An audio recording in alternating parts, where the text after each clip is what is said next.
Thums அப் மூலம் பதிலளித்த முதல்வர். கொடைக்கானல் செல்வதற்காக முதலமைச்சர் மு.க.ஸ்டாலின் மதுரை விமான நிலையம் வந்தார். சட்டமன்ற தேர்தலில் வெற்றி வாய்ப்பு எப்படி இருக்கிறது என செய்தியாளர்கள் கேள்விக்கு வெற்றி என்பதை குறிக்கும் வகையில் முதலமைச்சர் மு.க.ஸ்டாலின் கட்டை விரலை உயர்த்தி காட்டினார். மின் பற்றாக்குறை ஏற்பட வாய்ப்பு. தமிழகத்தில் அடுத்த மாதம் முதல் மாலை நேரத்தில் மின்சார பற்றாக்குறை ஏற்பட வாய்ப்பு உள்ளதாக மத்திய மின்துறை எச்சரிக்கை. தமிழகத்தின் மின் தேவை புதிய உச்சமாக 21,060 மெகாவாட்டாக உயர்ந்துள்ளதாக தகவல்.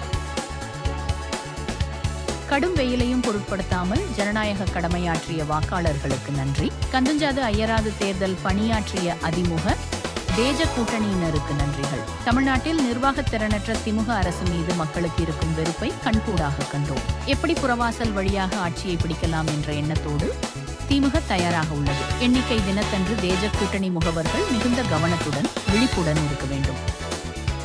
பதிவாகாத 19,600 தபால் வாக்குகள். சென்னையில் அரசு ஊழியர்கள் மற்றும் போலீசாருக்கு விநியோகிக்கப்பட்ட தபால் வாக்குகளில் 32,447 வாக்குகள் மட்டுமே பதிவு. தபால் வாக்கு பதிவு செய்ய சென்னையில் மொத்தம் 52,047 பேர் பதிவு செய்திருந்தனர். தேர்தலில் மக்கள் அதிக எண்ணிக்கையில் ஆர்வமாக வாக்களித்த நிலையில் 19,600 தபால் வாக்குகள் பதிவாகவில்லை என தகவல். உடனுக்குடன் செய்திகளை தெரிந்து கொள்ள ஜெனோஜெனிக் நியூஸ் சேனலை சப்ஸ்கிரைப் செய்யுங்கள்.